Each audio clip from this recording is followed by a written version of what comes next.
5টা বাজে। কি ভালো লাগছে সমুদ্রের পরিবেশটা, দেখবেন।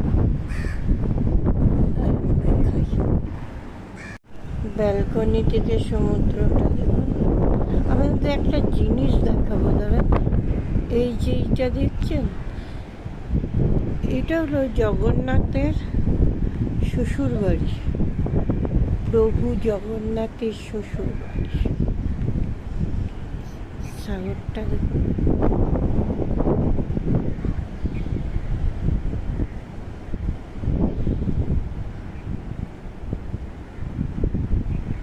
থেকে বেরিয়ে ওই যে পেছনে আমাদের হোটেল, দেখেছি, হোটেল থেকে বেরিয়ে সি বিচের সামনে যাচ্ছে, একদম সামনে। ওই যে হোটেলটা আমাদের, আর এই যে সি বিচ একদম সামনে। নমস্কার, মন বলছে কেউ আসবে, কৃষ্ণা বলছি। এই সি বিচে আমার প্রথম আসা, কিন্তু অনেক বছর আগে হেঁটে হেঁটে এত দূর এসেছিলাম স্বর্গদ্বার থেকে, সেটা আমার আজও মনে আছে। ভীষণ ফাঁকা, এত ভালো লাগছে, চুপচাপ যেন বসে থাকতে ইচ্ছে করছে। বসেও ছিলাম, জানেন।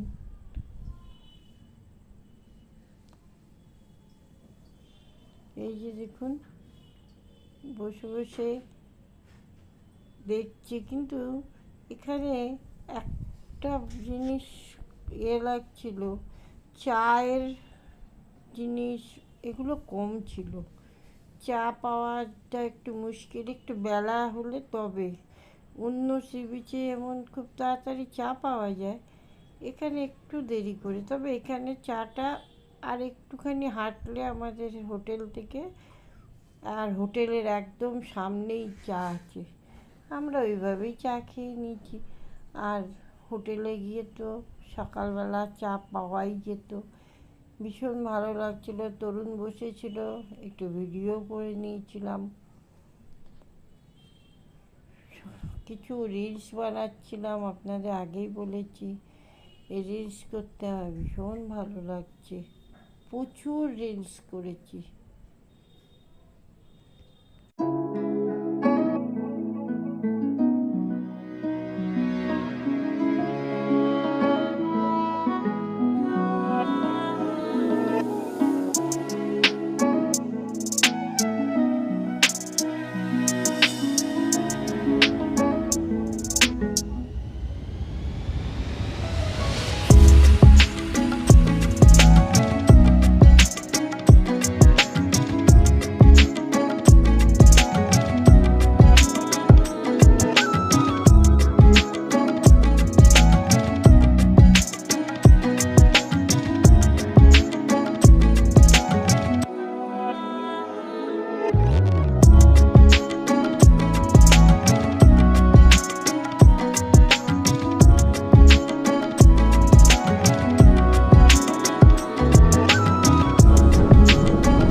দেখছি ভেতরে ঠাকুরের গান চলছে।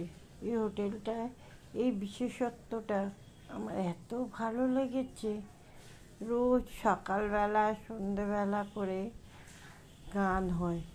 জগন্নাথ দেবের মন্দির আছে পাশে, চলুন আপনাদের দেখাই। আগের দিন বলেছিলাম মন্দিরটা একটু দেখাবো, হোটেলটা একবার ঘুরে দেখে দিই। চলুন, বেশ জোরে গান বাজছে, আর এত মনটা শান্ত হয়ে যাচ্ছে।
স্নান করে একটু চা খেয়ে বেরিয়ে পড়লাম। এসি বাস বুক করেছিলাম চিল্কা দেখতে, বেশ ভালো লাগছিল। ওরা এটা 7:30টায় ছাড়ার কথা ছিল, ছেড়েছিল এই আপনার 1:30 নাগাদ। ব্যাস, রাস্তার দৃশ্য দেখতে দেখতে মন এমনিই তো ভালো হয়ে যায়, তাই না?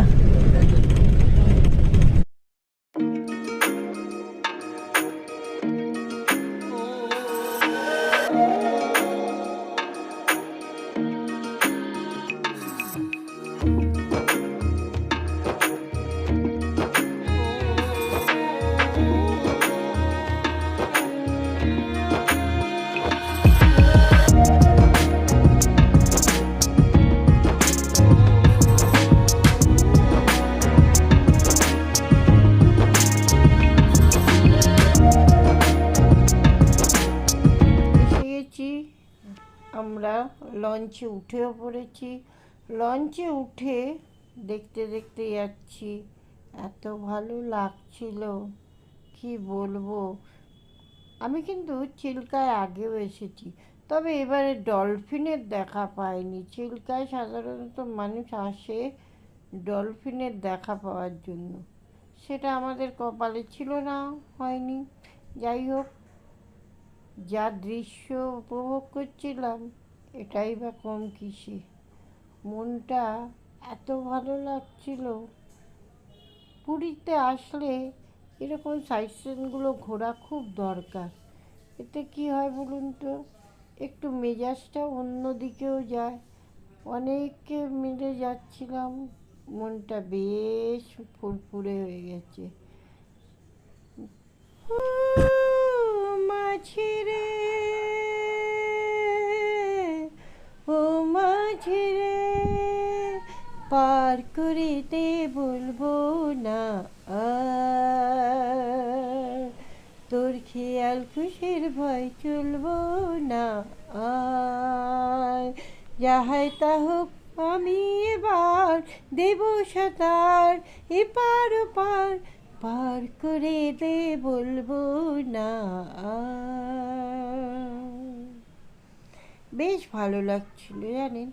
একটু গানটা করলাম, এটা কিন্তু আমি বাড়িতেই করলাম, কিন্তু আওয়াজটাকে তো স্টপ করতে হবে।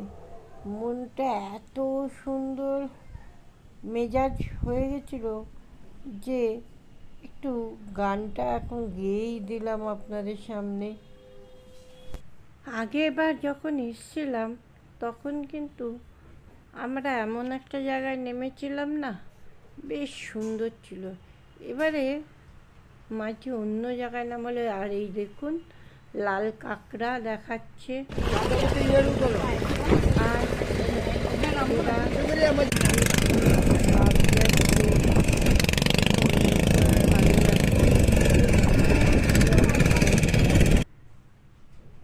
কেউ কেউ আবার প্রাইভেট লঞ্চও ভাড়া করেছে। সেই প্রাইভেট লঞ্চে 4 জন থেকে 6 জন। আমাদের যে লঞ্চ ছিল সেখানে 15 জন। খুব বড় যে 16 জনকে নেয়, তার বেশি নেওয়া হয় না। চলেছি আমরা একসঙ্গে সবাই।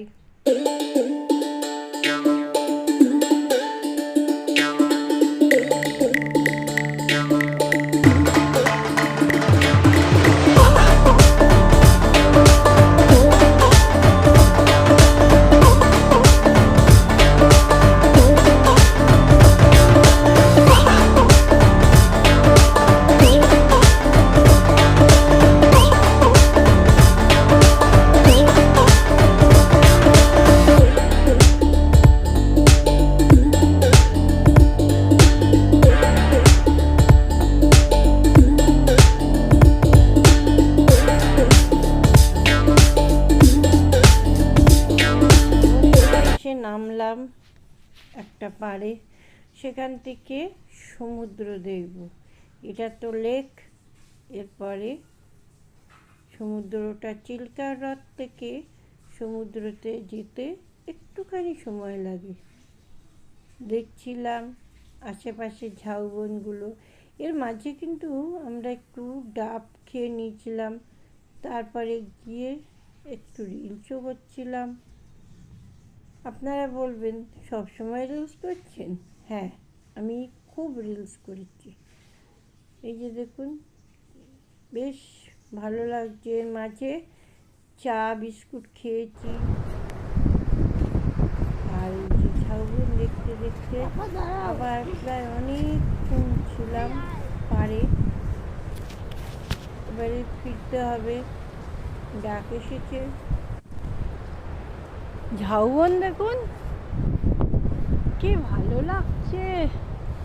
এত ঝাউবন, দারুণ লাগছে।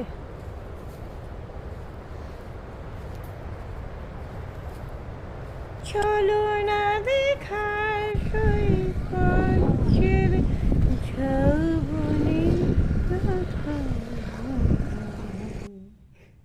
শুরু হোক পথ চলা। আর এই যে দেখুন, আমরা দেখছিলাম মুক্তো বার করছে, নানা রকম পাথর বার করছে। ভাই, অনেকে কিনেছো?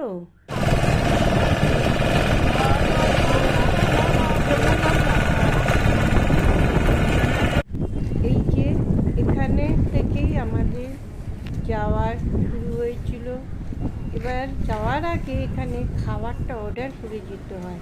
খাবার অর্ডার করে গিয়েছিলাম, এসে সঙ্গে সঙ্গে খেতে দিয়েছিল। কিন্তু জানি খাবারটা খুব একটা পছন্দ হয় আমাদের, না তাদেরই পছন্দ হয়েছে। যাই হোক, সব জায়গায় মেনে নিতে হবে, আর এখানে নিয়মে যা চলে।